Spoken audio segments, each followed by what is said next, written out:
យើងអាចផ្ដល់និយមន័យស្រស់ស្អាតជាច្រើនសម្រាប់សេចក្តីស្រឡាញ់តែខ្ញុំយល់ឃើញថាក្តីស្រឡាញ់ត្រូវបានបង្ហាញច្បាស់បំផុតតាមរបៀបដែលយើងធ្វើទៅកាន់មនុស្ស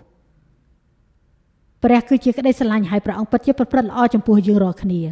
សេចក្តីស្រឡាញ់បានឃើញដោយសារទង្វើយើងធ្វើដាក់គ្នាតើយើងប្រព្រឹត្តជាមួយមនុស្សយ៉ាងដូចម្តេចយើងប្រព្រឹត្តជាមួយគេយ៉ាងម៉េចជាពិសេសនៅពេលដែលវាមិនមែនជាអ្វីដែលយើងចង់ធ្វើដាក់ទៅគេយើងធ្វើដាក់គេដូចម្តេច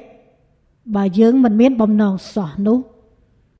តើយើងប្រព្រឹត្តជាមួយមនុស្សដែលយើងចាត់ទុកថាសំខាន់យ៉ាងម៉េចហើយប្រព្រឹត្តជាមួយមនុស្សដែលយើងគិតថាមិនសំខាន់យ៉ាងម៉េចខ្ញុំគិតថានេះជាសំណួរដែលយើងគ្រប់គ្នាត្រូវពិចារណាដោយខ្លួនឯងកូរិនថូសខ្សែទី1ចំពុក12ខ31និយាយអំពីអំណោយទាននៃវិញ្ញាណហើយនៅក្នុងកូរិនថូសខ្សែទី1ប៉ូលបានបង្រៀនក្រុមជំនុំអំពីការប្រើ